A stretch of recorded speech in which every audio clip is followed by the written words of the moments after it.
What's up, everybody? It's A Natural here with another edition of This Week in Huddle Music News. This past Sunday marked the 63rd annual Grammy Awards, and as if it were almost planned for Women's History Month, the ladies definitely cleaned up this year.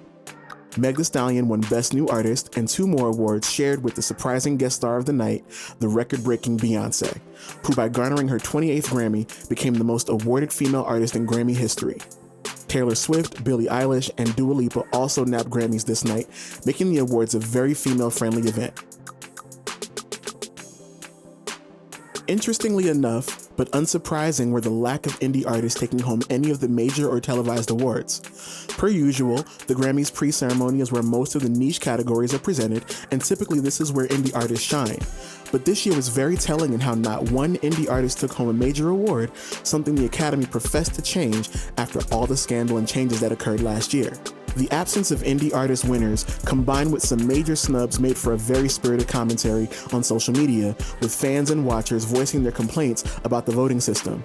As we mentioned, 2020 saw a huge wave of scrutiny into the Grammys due to ex-CEO Deborah Dugan's pronouncement of racism, sexism, and nepotism within the Academy.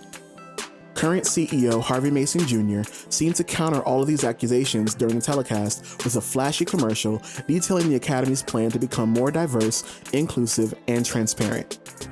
And we're listening like never before.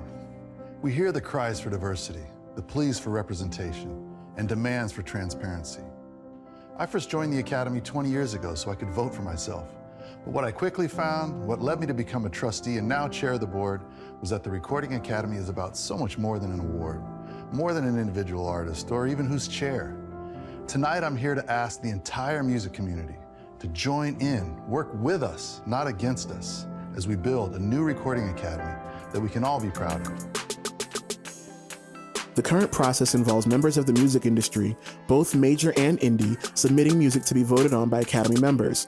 First round voting involves all the submissions being voted upon to determine the nominees, then final round voting on the nominees determines the winners.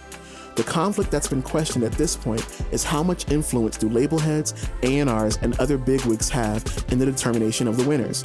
As Deborah Dugan alleged, these same people with power also represent the artists signed to their labels, and their influence on various category committees can sway the vote, taking opportunities away from deserving artists. In any event, time alone will tell if the Recording Academy will make good on their promises. If anything, we hope for there to be some real clarity in the voting and nomination process moving forward, so that in the very least, artists who still aspire to win a Grammy one day will be well informed on how it all works. That's it for this week in Huddle Music News. Be sure to check us out next week for an all-new episode. Peace.